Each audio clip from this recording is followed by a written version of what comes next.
What do you do when the person you built your entire world with becomes a stranger in your own home?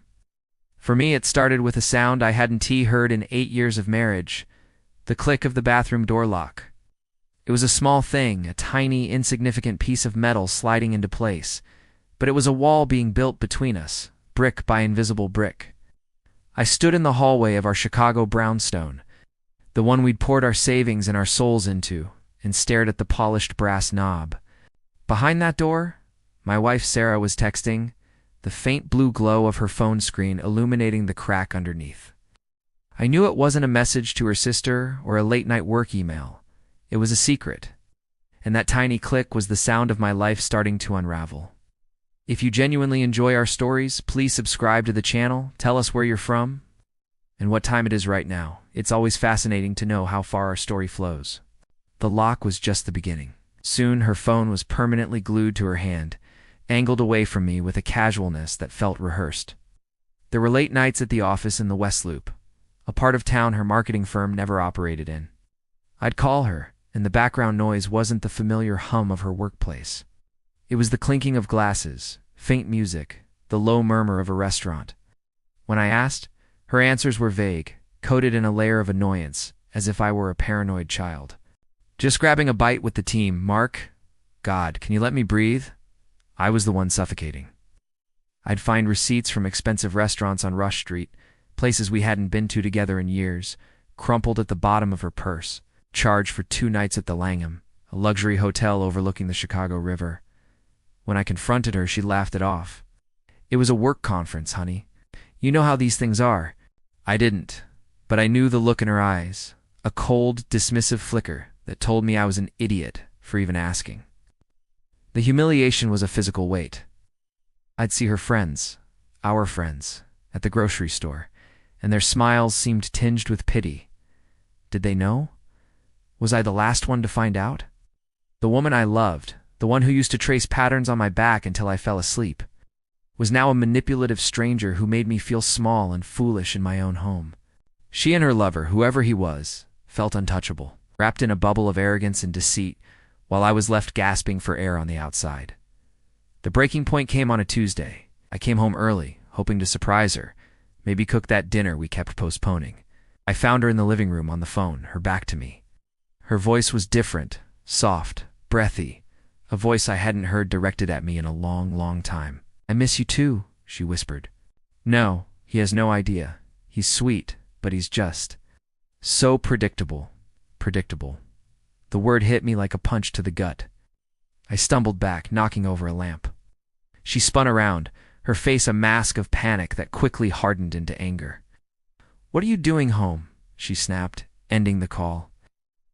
The argument that followed was the ugliest of our lives. She twisted everything, turning my hurt into an accusation, my pain into a weakness. You're so insecure, Mark. I can't have friends now.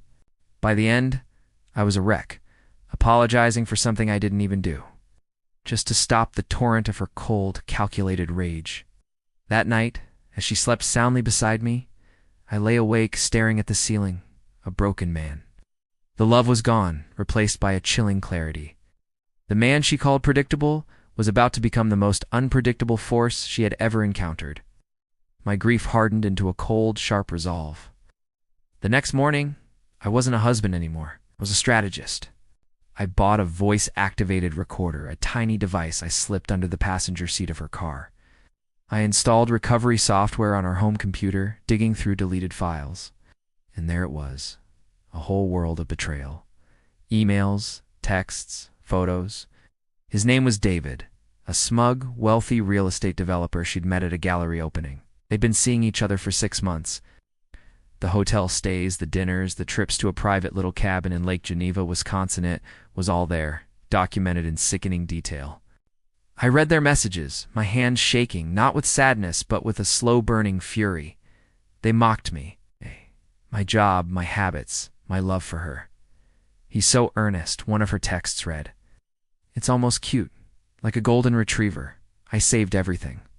I copied the files onto a secure hard drive. I contacted the best divorce attorney in Chicago, a shark named Ms. Albright. I laid out the evidence. Her advice was simple and brutal. Don't let her know you know. We wait. We gather everything. Then we don't just win. We annihilate. For the next 2 months, I played the part of the devoted, slightly clueless husband. I made her dinner. Nice. I asked about her day. I listened to her lies, my face a carefully constructed mask of placid acceptance. Inside, I was building a fortress of evidence, laying the legal and social traps that would soon become her ruin. The day I chose for the exposure was our 9th anniversary.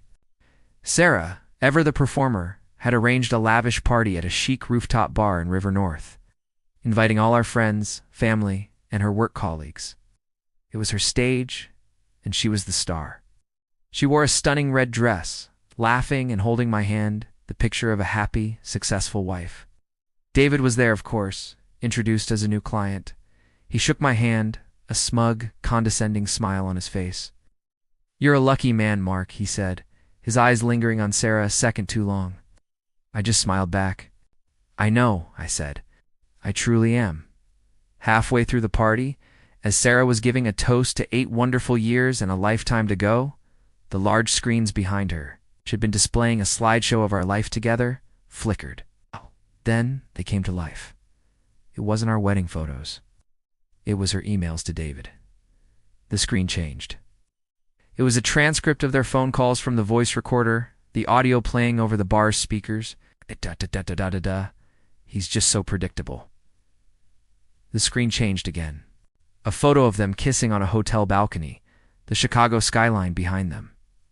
The room fell silent. The only sound was Sarah's champagne glass shattering on the floor. I watched her face drain of all color, her arrogant smile crumbling into a mask of pure horror. Her friends, her family, her boss, they all stared, first at the screens, then at her. David was already slinking toward the exit, a coward in a $1,000 suit. I didn't say a word. I just stood there watching the world she had so carefully constructed burn to the ground around her. The aftermath was swift and brutal. The next morning, a process server delivered the divorce papers to our front door. Along with a restraining order, Ms. Albright used the infidelity clause in our prenuptial agreement. Backed by the mountain of evidence I had gathered, to ensure Sarah got nothing, not the house, not a dime of my savings, nothing. Her firm fired her for the ethics violation of her affair with a major client, which had now become public gossip. Her family was disgusted, her friends scattered like rats from a sinking ship. The last I heard, she was living in a small rented apartment in a dingy suburb, working a low-level admin job. The legal and social destruction was absolute. Sold the brownstone, the place that held so many ghosts. I moved to a quiet apartment in Lincoln Park, overlooking the water. Sometimes late at night I think about her. Not with anger, not anymore, not with love, certainly. Just with a profound, empty quiet. The revenge wasn't a victory. It was just an ending. The house is silent now, except for the hum of the refrigerator. The end.